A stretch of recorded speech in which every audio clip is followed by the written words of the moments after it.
Bonsoir, bonsoir, bonjour. C'est Congo News 24.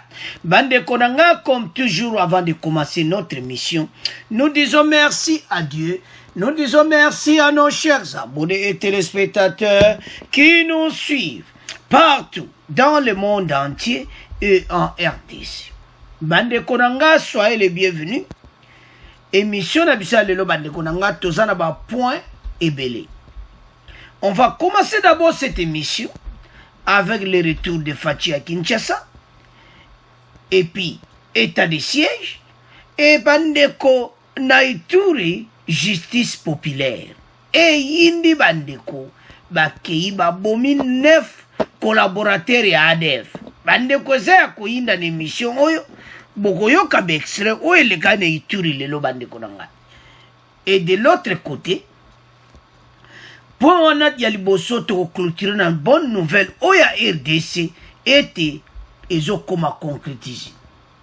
Boko Yoka, conseiller du chef de l'État Alexis Kaembe, a kolobela biso ko expliquer bande konanga ndenge nini ba misale komona na bato diaspora ndenge ni boko kende RDC bande ko to ko développer ensemble. Deuxième point, chers téléspectateurs, et Yindi. Identification des occupants. Bande ko ba immeuble nyonso à l'État, baliba identifié. Eza ya nani? Asomba kiango ndenge nini? Et puis, donc bande ko contrôle moka ko sakana ngoti. Alors bande ko eza ya koinda pour ministre ya habitat, urbanisme. Puis, Mwabilu, bande quoi lancé ango, alobe ko sala démo dans toute l'étendue de la RDC. Alors, vous comprenez les gars. Donc, batu tout ba ko zalozare.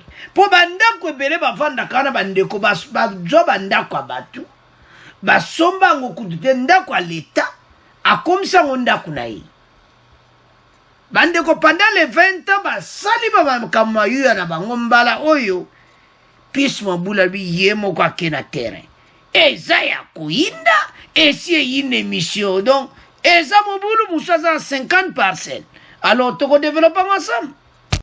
Alors, bande konanga, premier point d'abisso, Fachi de retour à Kinshasa. Asali Mobembo oya kende kina Goma, yaba sinistré, et puis état de siège. Fachi a moni ba vérité nyonso. Oezo le kana Nord Kivu, Nancy Bolanda une émission passée, une interview wana, Fachi a tout dit. Donc, Mbo Karabiso a coûté qui ont peine pave. Alors, et l'autre bande il faut comprendre que ce n'est pas kakana 2 ans Fachi a sali la pouvoir, Mbala Moko Makambo, tout à ma baisse à la 20 ans, et continue. Et si, je m'excuse. Alors, Fachi azawana pona peuple congolais nyonso. Donc oyo nyonso bande konanga oyo lekana est. Parfois et ça la kamawa en tant que congolais to perdre ba âme belé. Nous devons savoir bandeko l'âme est sacrée. Et bela bato ba kufi. Pona mauvaise foi ya gouvernement Bazalaki pendant les 20 ans, Kakamayuya ko détruire tous. Tout ça a un deuxième point beaucoup yoka. Bande ko za somo. Donc, bazo kende contrôle ya ba immeuble, ba appartement à l'État, banda kwa l'État. Pour musuba comme ça ba parler à l'État ba parler na bango. Eza ya kuyinda na mikolo ezo ya bande kuna. Eza somo. Alors, ba vandela pendant 20 ans to moni pena eloko pena ba salati. Donc Fachi a moni pena maka. Tango koma kikuna. Et ça là qui est passé. Tout là qui intervient bisonyos. Le chef de l'État Félix Tshisekedi est de retour depuis ce jeudi soir, 1er juillet à Kinshasa, après avoir passé 3 semaines dans la partie est de la RDC. Particulièrement au Nord Kivu et à Ituri, qui sont sous état de siège depuis le 6 mai dernier. Donc, à Monima Kamounios. mais il faut donc comme ça faire d'ici. Malgré les difficultés, bandeko baza ko travail. Donc baza pena ko travail. Bakangi ba ADF bele ba milicien. Bandeko ADF eza bitumba moko difficile. Yambozo kalo ba ADF bomi kuna oh bomi boy. Donc eza bitumba moko compliqué parce que bat oyo ba se multiplier na kata population et puis bazana ba collaborateurs mais toujours yana pour 9 collaborateurs ne bo monte combien des ADF tués en Ituri mais toujours yana pour bandeko situation eza donc soko tali et a guerre mon voto féliciter FARDC bazana nyonso ndozo mone bela ba jeep ba 4x4 wana oyo kotaka na ba poto tout ça bazana bibun biloko nyonso mais guerre oyo et ça tout s'attendre que penza et ozo mo atamuki ya au mon état de siège ezaki prolongé je m'excuse à l'Assemblée nationale donc ba bakse en lisusu donc tout a été voté et tout fait alors FARDC azo sala pena musala mais avant de continuer mission to landa musala oyo FARDC bazo sala bandeko nanga na Ituri bongo to continuer mission na biso. 13 miliciens Maïmaï, des rebelles ougandais de l'ADF tués et 4 armes récupérées. C'est le bilan des affrontements entre les FARDC et ces deux groupes armés dans les villages de Bouanasoura et Ndimo au sud du territoire du Roumou. Selon le porte-parole de l'armée nationale, ces opérations militaires se poursuivent pour neutraliser ces miliciens. Des organisations non gouvernementales locales déplorent le déplacement massif de la population de plusieurs localités, mais aussi la perturbation du trafic sur la route nationale numéro 4 à Bunia, Isaac Remoyope. C'est depuis une semaine, jour pour jour, que des affrontements sont signalés au village d'Endimo, Bouanasoura et Ofaï, au sud de Diroumou. Ce vendredi, les miliciens Maïmaï ont tenté de faire incursion à Bouanasoura. Ils ont été repoussés par les forces loyalistes. Hier jeudi, des combats se sont déroulés dans la même entité entre les deux parties.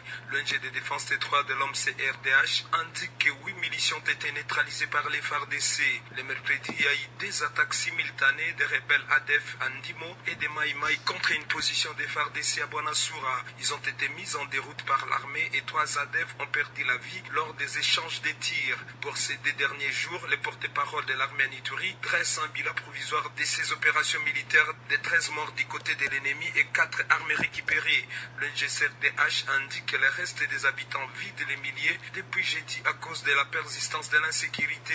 De nombreux transporteurs ont peur de s'engager sur ces tronçons pour ne pas tomber dans l'embuscade de ces hommes armés qui ont incendié un véhicule mardi à Ofaï.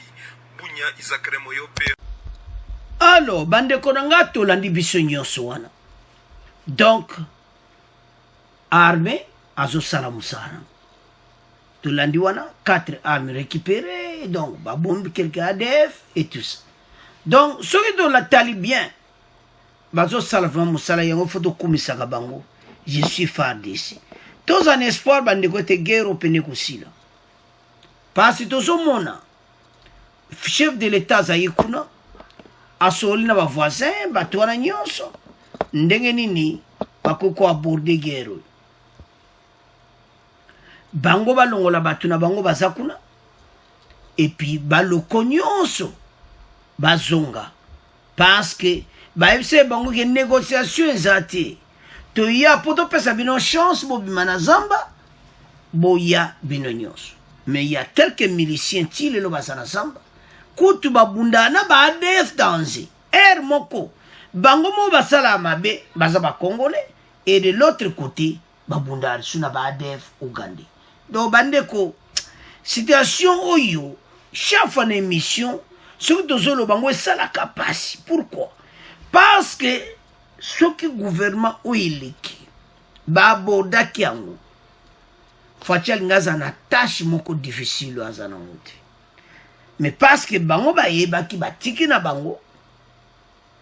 Ndeka tozoyo qu'on en parle qu'il y a trop de corrompus. Alors voilà. Mande ko za pasi.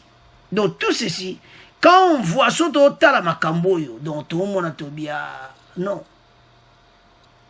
Donc situation, eza peno balubaka un grand défi, mais tout le monde a que victoire eza kalati.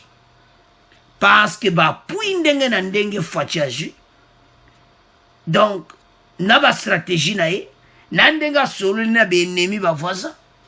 Nandenga ebisi ba on que le présent maintenant eza que guerre ici là. On ne peut pas parler des rapports mapping entre temps mobulo na nezo salama. Totia kimia kuna bon tribunal international et vanda. Parce que bandeko peuple a souffert mingi. Alors, token de sigo na justice populaire. Et logo ni ne salamaki. Bandeko na kate Ituri ezana ba collaborateur ya ADF. Alors ba détecta ki bango. Bango nde mutu bazo sala masolo na ADF. Alors ba mona ki bango. Alors bazo ba attaquer bango. Bandeko ba bomi penza. Peuple Hamas bogoyoka tokotie la bino. Peuple a joué en charge. Benemi wana ba civil ya ADF o bazana kati mboka. Ba kene maison par maison. Oyo azalaka wa toyebi asa boyebi allez bandeko ba otambola sans FARDC. Pour mona qui passe sur l'équilibre tout. Ba comment ça la peine yo kaka donc bas obligé ba yebi pe bango bandeko bo saku boma bandeko na yo bon to yebite so baza ba vrai ba congolais on sait pas mais ba collaborateur ya ADF bandeko ba tamboli place na place ba ye palo yo ba kangi bango habite allez ba bomi na banzete bazo boma pena bango bayebi bango oya suka MONUSCO yako sauver moko na maboko ya peuple bandeko ba jeune ba koti na balabala na banzete minduki te banzete parce bayebi bango somona tant que bango bayebi bango do armée pe fala yeba alors bandeko bamona ke bango moko basala o balobaka justice populaire. Bandeko justice populaire basakala nango te ba bouja kite. Alors, sans plus tarder, toyoka justice populaire, ndenge ne indaki bongo to continuer mission na biso. Madame, messieurs, bonjour. En Ituri, 9 personnes ont été tuées par une foule en colère jeudi à Komanda, un centre commercial situé à 75 km au sud de Bunia, en territoire du Roumou. Des habitants protestaient contre la montée de l'insécurité attribuée aux présumés rebelles ougandais de l'ADF. Selon la société civile locale, les manifestants ont soupçonné les victimes d'être de connivence avec les rebelles. D'autres ont eu la vie sauve grâce à l'intervention des casques bleus de la MONUSCO. Le point de la situation avec vous, Martial Kizaibiamungu. C'est vers 15h locales que des jeunes en colère, munis de troncs d'arbres et de bâtons, sont descendus sur l'artère principale des Komanda, sur la route nationale numéro 4. Après les regroupements au rond-point, les seuls carrefours qui relient Kisangani, Bunia et Beni, ces jeunes en colère se sont dirigés au quartier Vingazi, précisément sur l'avenue Kipeayo, pour rechercher des personnes soupçonnées d'être de mèche avec des présumés ADF de la région.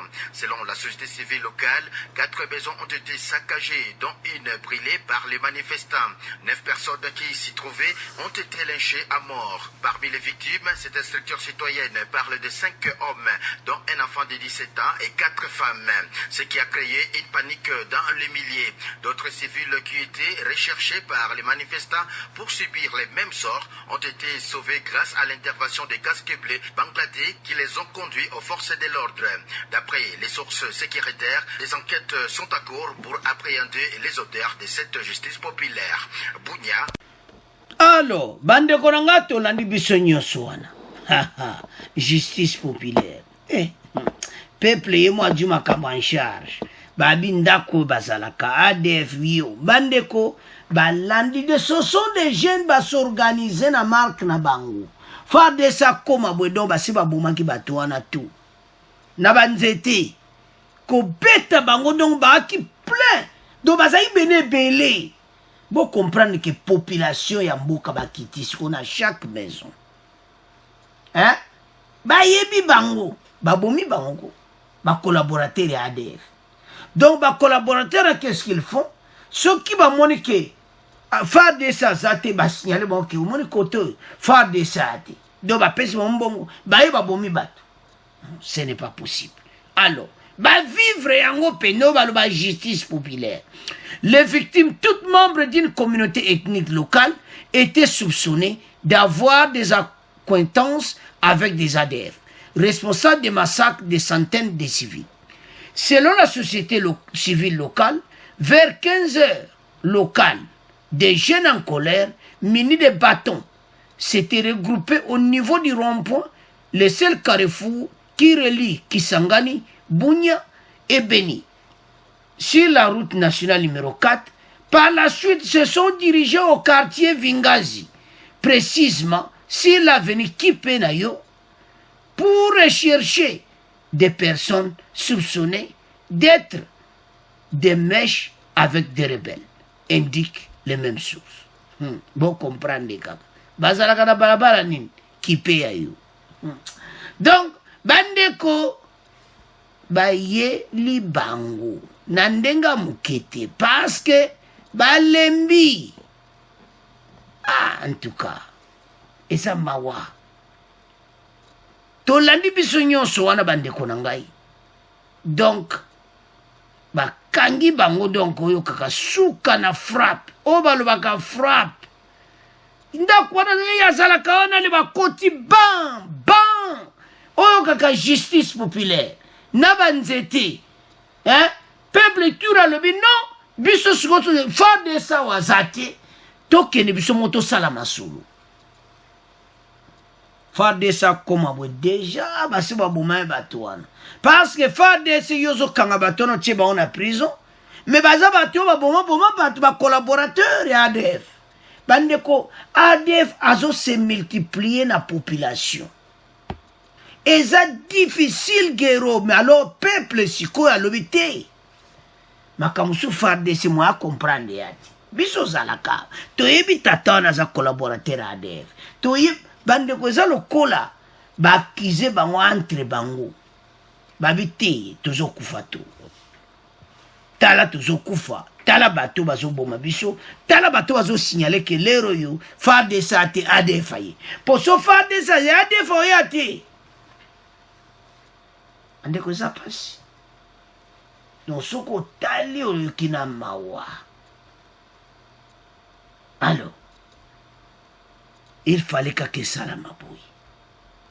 O balubaka, trop c'est tout. Peuple sikoyo justice populaire to landi biso nyonso. Alors bande ko ngai. Donc ndenge bazaona bayoki penza. Nasi bamusu bayoki son do bango moko déjà baozo malasi. Comment bino moko zala ba collaborateur bato bazoboma bande ko na bino. Donc c'est à dire bozana bino pe ba congolais te. Bande ko za ba phénomène très compliqué. Na pasi na mawana motema moto azani ne même quartier na Ituri yeka na mboka wana aza ko collaborer na ba ADF. Donc likolo ya nini ya mbongo. Bande ko baza ko kufa. Alors, ba jubilo kona mo banzete kaka fin ba bomi bango. Alors, to tiki pona maboko na bino to komo kesikoyo na interview de Kayembe, conseiller de Fatine infrastructure sur milliardaire australien. Bande kwa me ko expliquer. Et cette vidéo to kolanda Lexi Kayembe. Bande ko Australien ndebo mona kawana Australie azana kata Commonwealth na ba Britannique. Alors à partir d'Angleterre ba makambo belé tout ça bazana ba investisseur au sakana ngote. Alors ba monete ba ki ko investir na RDC. Na compagnie musupe anglaise, ya ba anglais, compagnie mo britannique. Donc tout cela Alexis azo sala masolo kito. Félicitations, conseiller Afachi. Alors, ba milliardaire ba moniki au lieu que ba sala en Australie, ba moniki faut ba aussi en RDC pour créer des emplois. N'a pas congolais. Le modèle de partage de production est préféré pour mettre à la RDC d'avoir, pour permettre à la RDC d'avoir accès à sa quote-part de la production plutôt que des dividendes, qu'on aperçoit presque pas, confirme M. Alexis Kaimbi. Alexis m'a expliqué en haut. Boss, ba milliardaire oyo, ba moniki non, surtout si on a RDC ko créer ba emploi. Parce que biso pena ba emploi ezamingiti. Ba chômeur ba lekito. Alors, si pour la social pende qui ne peut kitoko, il faut ba tuba za misala. Et puis mboka na biso okoma oyo nde bomoni boyete. Bandeko Fachi azana décision pour na mboka na biso. Tolandaki na interview. Alors azana besoin deuxième mandat pour asilis do asala o nyonso ya kanaki pour na mboka na biso bonga. Ya ozo ba conseiller na iba osala grand boulot. Alors nde bozomo ba milliardaire wana na Fachi photo yango wana. Bango ande bankolo masulu. Nde momoni ye wana, je crois bien avec sa femme ou bien partenaire. Donc nde bozomonana et cause à moi sinaï. Donc c'est ça. Boulot et zo salama. Ba Congolais place bozabo comprendre que moussala pende zo salama. Il y a un changement de paradigme. L'électricité de la RDC n'est plus utilisée comme un produit marchand, mais plutôt comme un instant pour la production de produits à haute valeur ajoutée. Ce projet a tant généré la création de plus de 500 000 emplois. Bah, Congolais, bon, c'est là. Donc, 500 000, les à la moitié à 1 million. Bon, comprends, so ba longo libiso bateau penda. Emploi direct et indirect à tous les niveaux hiérarchiques. Alors, Alexis Kaimba m'a expliqué à vous comment ndengeni nekoza. C'est-à-dire, même biso par exemple, bateau en Europe, ba pays européen, on go kenambuka. Parce que, balongola idée wana akala ke mutifa ke osala kana gouvernement. Mouta qui osala kana politique, comme Fachi avait dit. De politique, comment placement ma fille, c'est-à-dire moi dans aussi université, à ce kansaka politique. Pourquoi? Il n'y a pas d'exemple. Donc, bah, misala peneati. Bah, emploi et penati. Il y a trop de chômeurs en RDC. Donc, 20 ans, on y a ce bateau, bah, ça, le pouvoir, bah, ça, la pauvreté à peuple, bango, va s'enrichir. Mais, eux, ont la bango. Kalate bokoyo kabandeko contrôle ba immeuble mais tozo ya na poana pour deuxième point za somo l'émission. Alors avançons. Donc ba emploi ko salama et puis ba congolais ba ko misala biopende kwa diaspora ko misala. Alors sans plus tarder toyo ka conseiller à Fachi ndenga ya ko expliquer yango bon to continuer mission na biso. Président Zake tout le produit kaka inga électricité tout ça na libanda pour to beta rana tout le cas tout c'était l'énergie nationale mboka tête non c'est pas ça mboka wana eza capacité ya kozwa énergie na biso pour ba industrialiser pays na bango donc président zo ba kemen ce qui mboka nso ya ba pa ba zo somba ka énergie biso ya inga pour ba industrialiser ya bango mais biso moko un grand pays comme nous 4 fois plus grand qu'Afrique du Sud. Population, on parle de 80 à 100 millions d'habitants. Pour nous, on peut être au Costa on peut n'emboka na bisote. Et on est moni quand les Australiens, ouais, bah moi je dis que non. Sous la RDC. Au lieu, tout ça industrie na Afrique du Sud, on est n'emboka mususu. Tout ça na industrie na biso, na et pas na bino, tout ça on a sol congolais. Comme ça, énergie na bino, au lieu de botter en libanda, pose l'énergie on a sur place et transformé sur place makambo iso linko sala hydrogène na bilo mususu dans la société il y a service et na Congo oui, la société secondaire à transformation, ils ont sur place. Comme ça, on n'a pas besoin que nos enfants, nos petits-enfants, ceux qui est énergie, qui est dans comme souci, tout ça, on a, si voici ces classes dans l'université, pas que nos Liban, on a mis ça là. Donc, ça n'a pas de sens. L'énergie, on a dit ça, il faut, ceux qui ont dit, bateau, il y a une chose à l'industrie et pas à l'industrie. Je te donne un exemple. Qu'est-ce qu'on a fait ici, toutes les sociétés qui sont là-bas en Israël, en Sud-Africain, qui sont les Américains, les Canadiens, les Français, bon, qu'ils allaient propices, ils allaient stables, que l'investisseur étranger base à la ONA. Donc, nous aussi, on peut aussi le faire. Et ce qui est intérêt, ils allaient que RDC, comme bien, le système fiscal des Amalam, la corruption, le système ne va pas et s'installer. Je te souviens avant. Bapia en 1991, il y a un général moteur à Kinshasa, alors ça va montage, c'est là. Donc, ils ont vraiment intérêt à RDC, qu'ils ont la fierté que non, tout ça, l'énergie, tout ça, non. L'Afrique décide aujourd'hui à produire 41 000 MW. Minier et énergétique au monde affiche sa volonté d'accompagner la République démocratique du Congo dans le secteur énergétique. Le géant minier australien arrive à Kinshasa avec une délégation composée d'une vingtaine. Nous avons vraiment Moussala et Abission sur la Congolais. Tout ça, pas mal de crèmes intellectuelles congolaises aux États-Unis, au Canada, en Afrique. La France, Belgique, on a tout. Et à un moment donné, on doit rentrer chez nous et construire notre pays, comme les Juifs l'ont fait aussi, heureusement. Mais il faut, pour Basonga, il faut garantir le bango, garantir ça dans le secteur public, déjà, la société privée, on est au Koya, et vous avez besoin de main-d'œuvre qualifiée, vous avez besoin de Congolais, vous avez exploité les banques, vers ça. Donc, je pense que pour Joe et Inga, ils ont vraiment tout le monde déclenché l'économie de Nabiso. Il y a pour stabiliser vraiment un pays qui est tout dans la fière, pays comme industrialisé, et puis pour gagner les bossos, quoi.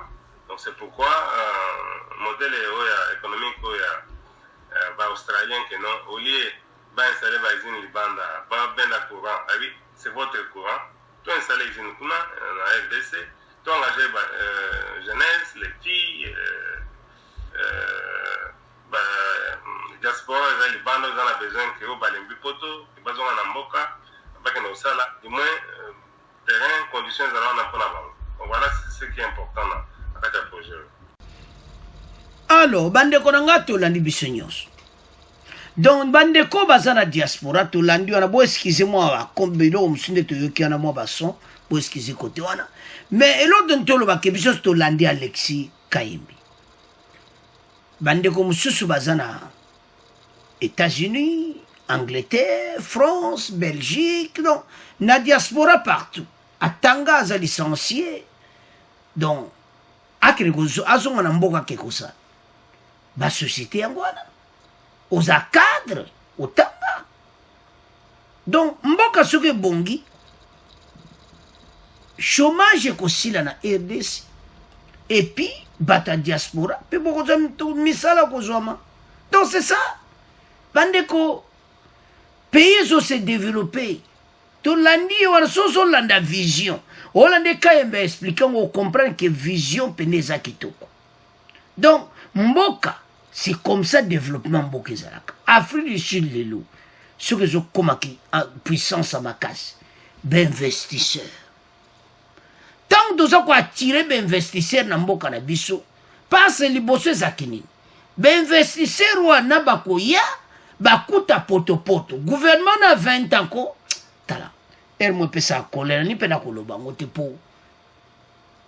Donc n'investissez que lié mo kazomona bango mo baza koyiba. Mbongo apesi au lieu que na banque centrale na trésor public. Mbongo koti na poche ya ministre. Avouama a comme na plusieurs immeubles na poto bino ba congolais bo souffrir. Ce n'est pas possible. Et ça salamawa et ça fait mal pour notre pays. Mais, tolandi conseiller à Fatih, ozomona ke bazo travailler dans un souci moko. Pona ko tombola mboka. En tout cas, félicitations Alexis Kayembi. Félicitations parce que mon salo bazo sala et créer misala. bon vous mon Faci nazo travailler ba ministre bazo travailler ba conseiller na bazo travailler donc mutu nyonso aza dans le travail dans l'intérêt à congolais social na yo ebonga lelo yo apesi par exemple toyebi so General Motors so zamona kino yebi General Motors ba ne monter dans ba 91 hein bazo monter ba nina na Kinshasa. Mais lelo yo n'a même pas assez d'industrie pareil. Bazolinga basala moko na maluku déjà ba chinois ba monter ba car kuna. Donc mboke zo changer na dimension moko bandiko na ngai. Il faut biso tozala ensemble. D'investissement ya boui, plus de 500 000 emplois directs et indirects à tous les niveaux hiérarchiques, c'est-à-dire na bato batanga onga naza docteur onga naza licencié donc dans tout ba niveau nyonso na boyase o ba usala misala na katia inga wana ba komsa barrage ya inga donc ressources nini moko profit donc électricité wana et ça la pena et créer ba emploi ba créer ba makambo ebele wana énergie na biso bande tozana énergie pays où ils ont nyonso. Mais, et là que je salamawa, le temps que nous avons perdu, pendant les 20 ans, mais avancement de vos hommes milliardaires ou à télémina fachi, ma cambo déjà zo kende propre. Donc, kalate, ba misala pende ko bonana. Bande ko, ba sien ba contre bere ya ko tonga banzela do makambo nyonso. Mboka oye mboko tozomona boye dans 10 ans RDC za show yote to pesi bloka 10 ans hein et koza subo ete wana Faci sa tiki palma longwe déjà présent monsieur Akoti ndeto lanaki passer Roland dans le lobby mutu ko remplacer Faci ko lanaka nzela wana parce ba base c'est Salami. Et puis, ce qu'on côté à Oyibate, Tolani na Afrique du Sud, Oya côté après Zuma, ya yé na honnêteté. Mais il y a ba Zuma, donc, à sa condamné. Président Afrique du Sud, ou à sa kilibos. Pour la nini, Ayibaki. Alors, si ko biso du présent zo kene bien si ko mutu ko ya après Faci il faut azala mutu yo pendako asala nde Faci aza kosala soko yena potopoto okolongwa no kaka donc omona kaka peuple a kotelemela parce que o bazo vivre pas Faci nanu to viva yango te nous sommes pas là tozo tala nde musala zo sala et cette époque ko tozo loba kaka pour les chefs de l'État non musala zo sala le travail zo monana bande ko botaka conseiller ndinga za ko expliquer conseiller chef de l'État pas même ministre tala souci bazanango yangana yonde konanga congolais mais za conseiller chef de l'État mais il n'est pas ministre donc soko tali souci wana ce qui ba ministre wa nyonso bazana souci wana memboke bongiti ndenge bato to akala wana ko bazana problème toujours na deuxième bande ko mboka oyo koza suboiti RDC oyo on n'a pas do bakolo que voilà il y avait un président remplaçant qui Kabila président on est dans histoire RDC bana bana ko tanga on a histoire que yelera ye abani ko kanga miyibi la république des juges kanga bango musuba bani ko pakata mbangu déjà du vola ke o wabionga na ki Afrique du Sud kalati bozala problème sérieux po Faci pena otika binote la justice il faut salam donc bande ko bato tout bozoyo kana bazana proba dossier zebele. Alors, bande konangai, c'est à ce point, tokumotika premier point, toke na deuxième point oyo eyindi ba immeuble ya nani. Alors bandeko na nga tokomi na point na biso oyo ya suka bandeko eza ya koyinda na émission oyo. Puis Mwabulu ministre urbanisme et habitat. Bandeko aza matata tomona ye ko alanda congolais moko atongaka immeuble moso na Kasavu soki wapi lokola Tour Eiffel bato bozoyeba ngo so botalaki na réseaux sociaux oyebi Puis Mwabulu ya tali immeuble ya lobi non mosala fatia ye nango bona beza immeuble yo ifu babuka yango tata aza matata. C'est pour cela azo mérité azonga ebonga wana ya ministre urbanisme et habitat. Il a fait un bon travail. Et ça somme bande korangai. Alors, yindi identification des occupants habitat en RDC. Même l'État et comment on va parler à Batou. Bazouami bandeko bazana problème sérieux pour le moment. Donc les articles bien ngai to bebi na biso. Bakosala 2 mois inspection générale kaka ndenge IGF azakosala bandeko eza somoti. Puis Mwabulu veut identifier les occupants et l'état des appartements de l'État. Batala yendako eza ya nani soki eza ndako l'État bon soko zo football état nango eza ndengini bandeko eza somo.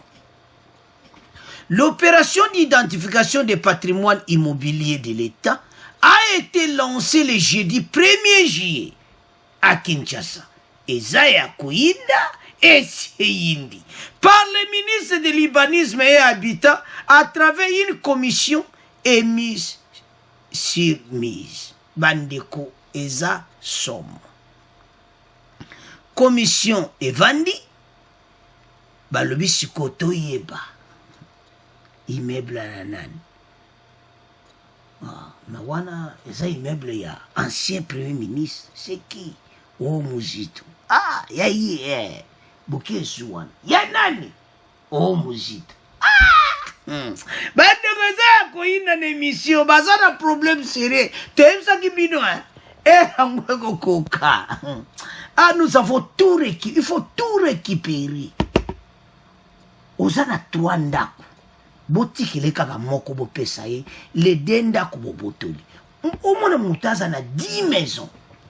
20 maisons na kati ya Kinshasa. Na ba province otanga te. Bandeko toutes les ba provinces union sur les 26 provinces. Aye ba ko sala 2 mois. Ba pesa rapport. Ebele ba ko salozare. Oyi foni ba okanga bango. Parce que bango mo bazana ba dossier ya moto sombe ndako. Ezala kawanati. Ndinga sana si amoni na ya se ebineka. La réseau bandako tito tekango. Vente aux enchères. Bandako musuto zo botolo bandako à l'état. Bozwa yango, bozui yango, l'état récupère ba immeuble. Ce n'est pas possible. Avançons. Il était important de se faire une idée nette sur les occupants et l'état des appartements, a déclaré Puis Mwabulu, le ministre d'État en charge de l'urbanisme et habitat, qui a donné le coup d'envoi à l'immeuble flamboyant situé sur Poilou, derrière le quartier général de l'ANER dans la commune de la Gombe. Il a ajouté avoir reçu du gouvernement congolais comme mission la mobilisation des recettes. C'est ça. Ndakono leke kotsa recette mutumo bakanga yango. Ndakono leke batu ba futela. Bata mineno ba ya kapenda jazo futa yango na l'État. Mbongo kota l'État. Mais mbongo wana mutazo zwa soit disant que za ndako na ye. Mbongo il fallait qu'il y ait un trésor public, mais qu'il y ait une poche, il y a un certain ex-ministre, ex-premier ministre. Ah! Ils ont beaucoup joué dans Mbongo Mboka. Bakomi na suka. Obalo bakasuka bi. E basuki. Bazana problème sérieux. Ndenge bazawana. Nous sommes au service des recettes, donc il fallait absolument que je descende sur terrain pour voir d'abord dans quelle situation se trouvent les appartements et que nous mettons à la disposition de nos compatriotes pour louer. Baza bato balinga ba louer. Ba compatriotes, ba ministre, ba kotisika. Mais ba moni que faut ça un inventaire général. Bandako yo. Parce que ba musu ba pesa ba on ba louer. Le cola pendant les 20 ans, au sal ko yo lingiti. Et de son kaya bangoti. Allez, a du immeuble, a commissiongo, yayi. Donc, et bandeko, non, et dessert. Et zo salana mawa. Mais, tozo koma kalati, na pon wana. Bato tuba yiba kibiloko à l'état bazo zongi sayango. Ils sont beaucoup volés. Hein? Ndengu so taliban wana. Mutu mota zana parcelle moko. Asati. 2 parcelles. 3, 4, 5, 10. Nayoka musazame na 20 parcelles. Mais ils ont ça la mutu. Parce que comment yo mutu ko zana 20 parcelles? Hein? Au sommet qui on ese. Au sala ba affaire ya bandaku. Parce que la plupart batane ba sa ba affaire ba parler. Aza milliardaire, mais yo za milliardaire, tu oza ministre. Au lieu qu'un salaire à ministre, comment yo keneko comme milliardaire na mbongo à trésor public? Comment yo comme na dinda kuvenda kudakata Kinshasa? Donc ici yindi neto lobawa. Ba mususu kukalate ba ko avion. Ba kimbo ba muso déjà ba siba bendania. On a les autres bien tenants qui ont ça traitement en Afrique du Sud. Pas y a qui pression zakoya. Bino bobo tira ba frontière wa siba kangi. Muto abimate, muto boko bimate. Batwana tout ba vanda wana parce que kalaté ba kolkima lo deuxième zala biso ba maele.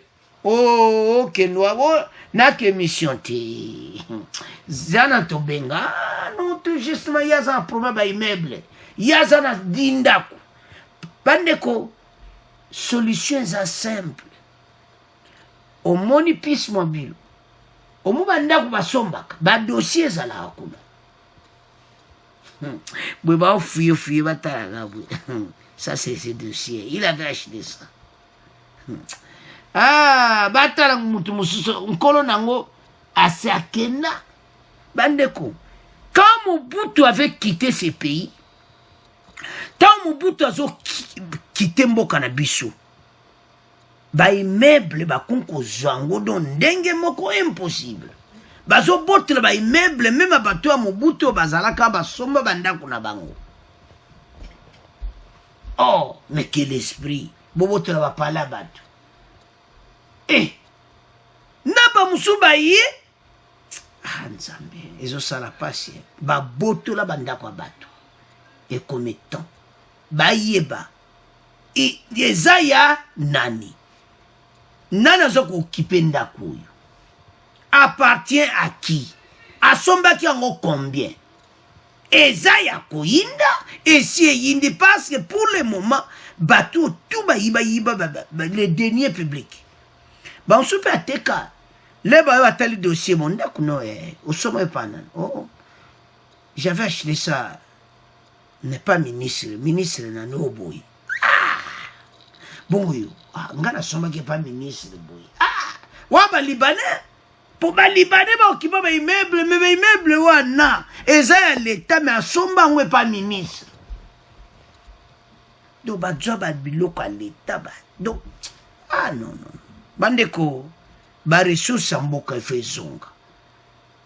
Ce n'est pas possible mboka na biso ko continuer boiti. Avançons.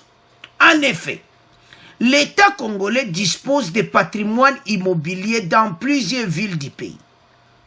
Et il existe des obligations contractuelles entre l'État et les occupants qui devaient être examinées minutieusement par la commission ainsi mise en place pour effectuer ce travail d'identification.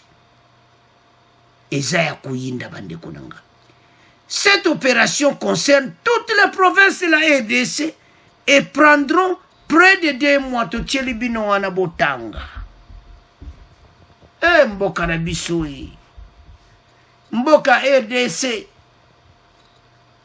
bandeko eza mawa eza publié ndeto esamino article wana na makambo nyonso eza publié par Radio Okapi.